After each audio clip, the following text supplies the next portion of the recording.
이것을 살펴보기 위해선 저와 여러분이 주의 만찬이 무엇인가 하는 것을 좀 살펴봐야 됩니다.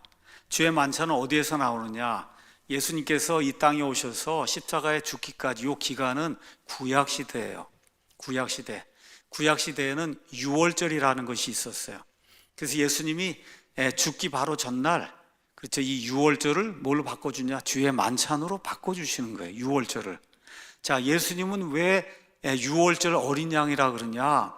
구약 성경에 유월절 어린 양은 유월절에 죽게 돼 있어요. 반드시 유월절에 피를 흘려야 돼요. 그러니까 예수님은 언제 죽으셔야 돼요? 유월절에 죽으셔야 되기 때문에 예수님은 유월절 어린 양인 거예요. 그게 언제쯤이냐? 3월 말에서 4월 초. 우리 태양력으로 했을 때는 3월 말에서 4월 초, 이때가 유대인들이 전통적으로 유월절을 지키는 때고, 우리 예수님이 돌아가신 때가 그때입니다. 자, 그러므로 예수님께서 배반당하시던 날 밤에 제자들과 함께 음식을 드셨는데, 그 음식은 어떤 음식이냐? 유월절, 그 다음에 유월절과 함께 동시에 시작이 되는 게 뭐예요? 무교절. 유월절과 무교절 음식을 예수님이 드셨어요. 자, 구약시대 유월절은 출애굽기 12장에 있는 것처럼 하나님께서 이 죽음의 천사를 보내셔서 이 피가 뿌려져 있는 이스라엘 사람들의 집을 넘어가게 하신 것, 이거를 영원토록 이스라엘 백성이 기억하도록 제정해 놓으신 것과 같은 명절인데, 이것은 뭘 예표하냐?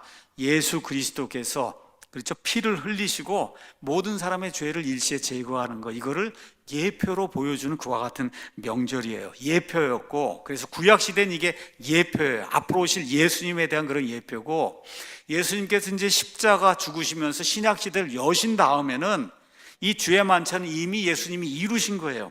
그래서 주의 만찬을 우리가 하면서 뭘 보는 거예요? 예수님께서 십자가에서 저와 여러분을 위해서 무슨 일을 이루셨는가, 이거를 되돌아보는 이와 같은 기념 행사가 주의 만찬입니다. 그래서 주님께서 이건 내 몸이다 이렇게 이야기할 때, 그분은 결코 내 살을 찢어다가 이렇게 뜯어다가 먹어라 그렇게 얘기하신 게 아니라는 것을 누구나 다 이해할 수가 있는 거예요. 그래서 그 주의 만찬에 나온 두 가지 요소, 빵과 그 다음에 포도즙 아니면 포도주스는 그분의 찢겨진 몸, 그분의 흘린 피를 상징으로 이제 보여주는 겁니다. 자, 먼저 아까 봤던 그 빵을 보도록 하겠습니다. 빵은 누룩 없는 빵이어야 된다, 그렇게 이야기하고 있습니다. 자, 6월절부터 연이어 시작되는 유대인들의 무교절, 교할 때 교가 누룩이라는 거예요. 누룩이 없다 이걸 얘기할 때 무교 그렇게 이야기하는 거예요.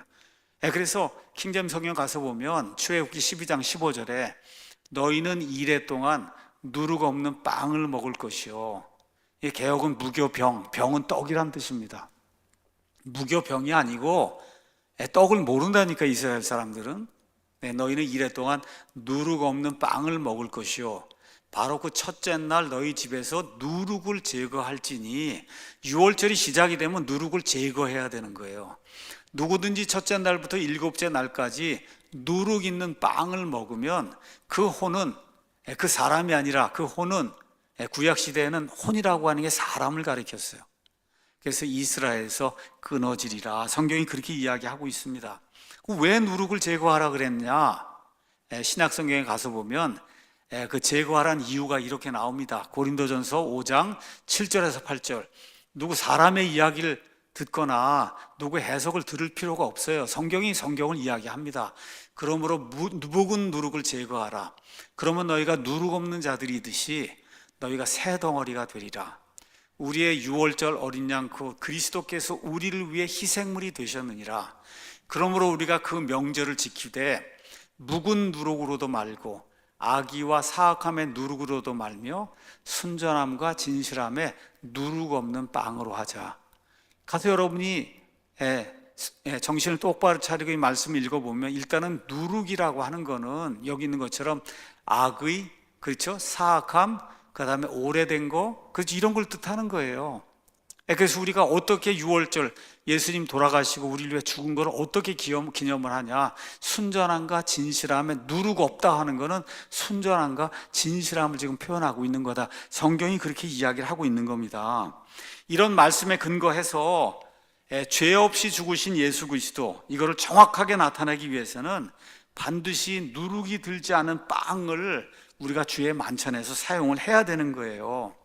근데 이런 걸 제대로 알지 못한 채 많은 교회들이 카스테라, 그리고 또 누룩이 들어있는 일반 빵 뭐 이렇게 누룩 집어넣고 뭐 해갖고는 빵을 사서, 또 심지어 만들지도 않고 빵집에서 빵을 사서 성만찬에서 사용을 하고 있고, 심지어 큰 교회들은 이거 언제 만드냐, 이거 만들 수가 없으니까 어떻게 하는지 아세요? 로마 카톨릭 교회에서 만든 저 성병이라고 하는 거, 영어로는 호스트라고 되어 있는데, 저거를 사다가 성도들에게 다 나눠주는 이러한 얼음에서 부정한 그런 행위를 하고 있는 거예요.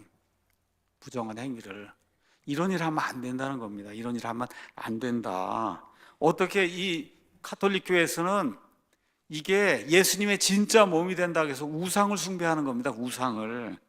우상 숭배형 빵 조각을 예수님을 믿는다고 하는 이 그리스도인들이 사용하면 어떻게 되겠어요? 의미만 알고 그분을 기억하면 되지 뭐 그게 그렇게 중요하느냐, 이렇게 이제 주장한 분들이 있는데, 상징물이 바른 것을 나타내지 않으면은 그 안에 의미를 알 수가 없는 거예요. 이 상징물이 바른 것을 나타내지 않으면 그 의미를 알 수 없는 거다. 또 알면서도 저렇게 하면 그건 위선의 행위, 하나님이 책망하시는 위선의 죄를 범하는 거죠.